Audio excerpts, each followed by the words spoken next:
All right, as this article from CNBC says, President Trump announces new 5G initiatives. It's a race America must win, he says. And oh man, we can go all day into 5G and we will go further into it in a moment. But first, let's talk about this story. Let's go through the article. And you, of course, see the FCC dude over there. As the article says, President Donald Trump and the FCC on Friday announced several initiatives to spur 5G network growth in the U.S. The race to 5G is on and America must win, Trump said, noting that 92 5G markets will be ready by the end of the year, outpacing South Korea, which is on pace to have 48 markets live by the end of 2019. It's a race our great companies are now involved in, Trump said. According to some estimates, the wireless industry plans to invest $275 billion in 5G networks, creating 3 million American jobs quickly and adding $500 billion to our economy.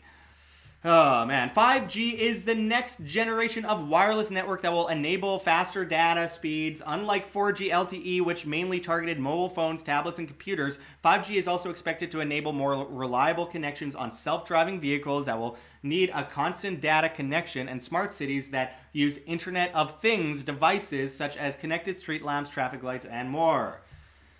AT&T and Verizon have already have fledgling 5G networks in the United States, and T-Mobile and Sprint plan to activate their networks later in 2019. Only one phone from Motorola offered on Verizon supports 5G in the U.S. right now.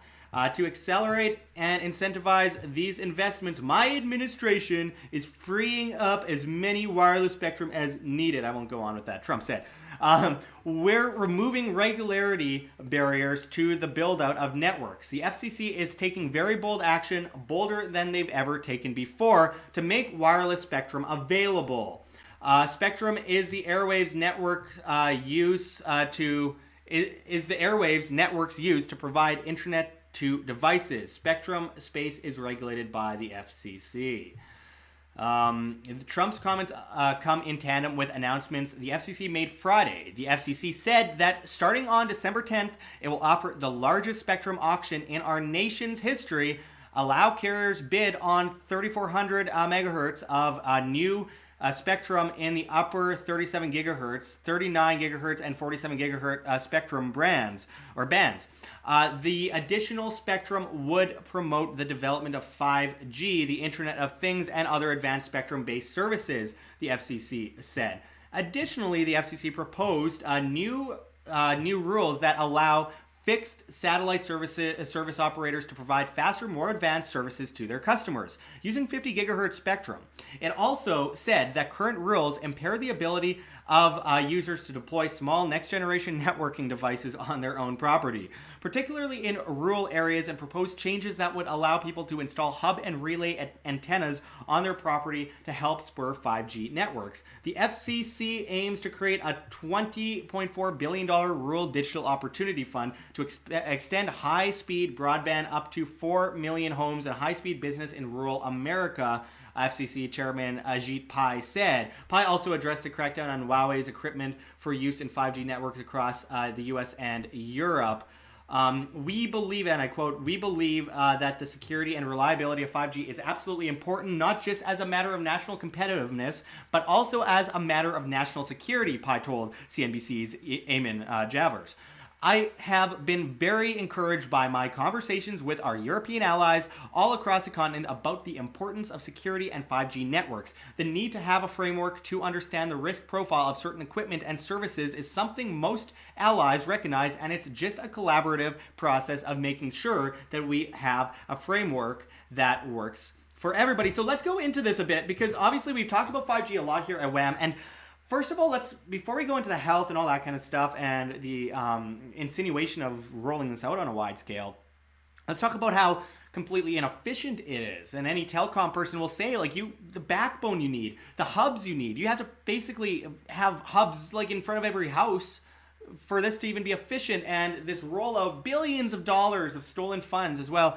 going into rolling this out in rural communities where it's least likely to really catch steam says a lot about how desperate they are to unroll this. This isn't like all the time when they come up with these ideas of convenience, there's always another motive to it. And the government doesn't do anything that they don't personally benefit from. And I'll tell you, they will benefit from this. And it comes in ways of the technocratic superstate that we've been talking about so much here at WAM before, going back to 1972 or 1971 when Henry Kissinger met with Mao Zedong, leading into the Trilateral Commission's creation by Zbigniew Brzezinski and the push for a rollout of a technocratic superstate, and using China as a test ground where we see facial recognition, social credit scores, and this use of, well, I mean, just the idea of using 5G, it would be perfect to have a complete control and tracking system for every single human being. You don't need chips in your hand. You just need a face.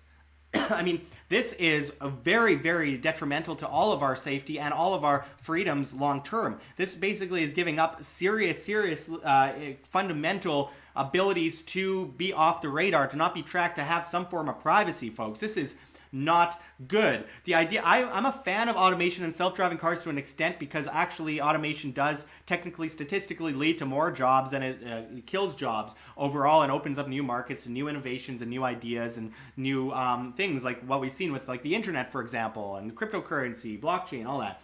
But when I see places like China, and then in Sweden as well, and Australia and Japan and all these places rolling out this system, it's very, very, very concerning to me because I know what this implementation means. It's also a war on our health because this isn't tried and true. We are being used as guinea pigs in this experiment on our very being. I mean, think of it like this. What the National Cancer Institute will actually admit to is that it actually stops the development of what do you call it, melatonin, of the ability for your body to hormonally produce melatonin. And that can lead to a higher risk of cancer. And that's just what the National Cancer Institute will actually admit to. But then on top of that, there's all the other concerns that are where people talk about it could be used like as a weapon of war, and it's like high frequency devices and what it can do to people's brains. And maybe even if it's not a tumor in the brain, it can be used to make people feel sick. And I know many people who are very conscious about this, where they're around a cell phone tower and they feel sick and get headaches. I get headaches if I'm around a cell phone tower too much. And they're putting these hubs outside of children's bedrooms. Don't you think that maybe we should look at this a little bit better before we just go into this whole, like, just allow the government to unroll multi-billion-dollar stolen tax funds to put in this huge system that they can use easily to control us better out of desperation as the economy teeters on collapse, and they need to unroll their centrally planned cashless system and be able to have more control over us. This is all very dangerous if we allow it to just simply roll out without any question. So what do we do next? The free market could prevail in this sense, where we can build up a system that's safe for everyone. But, I mean, is this 5G network really necessary to this extent? Aren't there better ways? What about fiber optic cables? They're actually more efficient than anything. But no, we need the convenience. It's all under the guise of convenience every single time.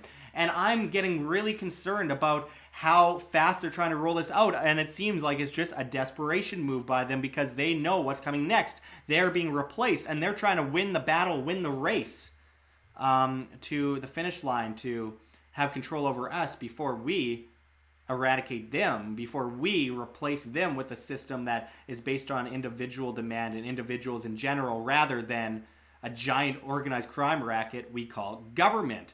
So Trump wants to win this battle. I think recently he said he wanted 6G. Well, they're actually starting to develop that as well. So that's next, actually.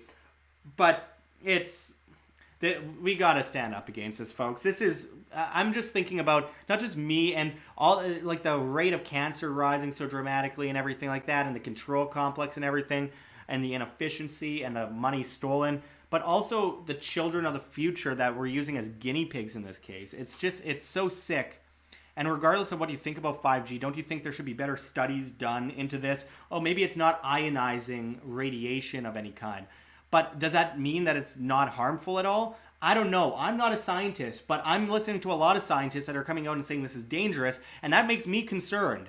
And that makes me concerned about how fast they're rolling this out and saying, I don't really care what you guys think. We're government. We get to do whatever we want, and we get to benefit ourselves and build a giant control complex, and you guys just have to sit by and take it.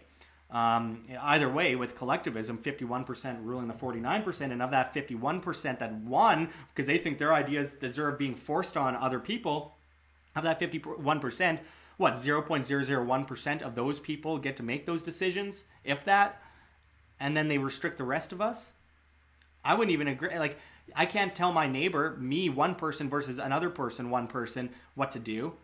And this brainwashed Stockholm syndrome that people have, that we can just get together, vote for people, like all going back to Greece, ancient Greece, like that's ever worked, and just keep replacing the bad guy with the bad guy with the bad guy, because maybe this bad guy will stop this bad guy, change we can believe in, blah, blah, blah, blah, blah, over and over again, because we think our ideas are better than others, and then we need to force them on other people. How long have we been doing that, and how much has that worked? And look what has become of it. An incremental frog boil of true collectivism and control, and a rollout of a massive complex that risks all of our lives.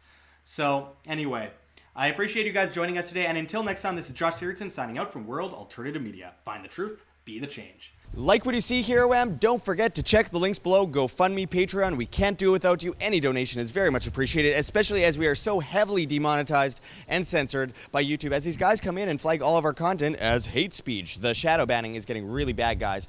Also, check our Bitcoin address right here on the screen or in the description below. We really appreciate it. And of course, check us out at the Red Pill Expo 2019. Of course, the great G. Edward Griffin and so many other incredible speakers will be there. Our link for that is below as well. And we cannot forget Mike Maloney's goldsilver.com, which you can also find in the description. One of the greatest market and monetary historians out there. We really encourage everyone to check that out.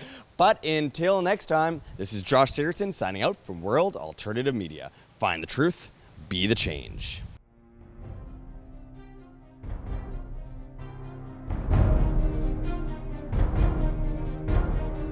I'm sure you have already changed people's minds in your young age because you're involved, and I like that.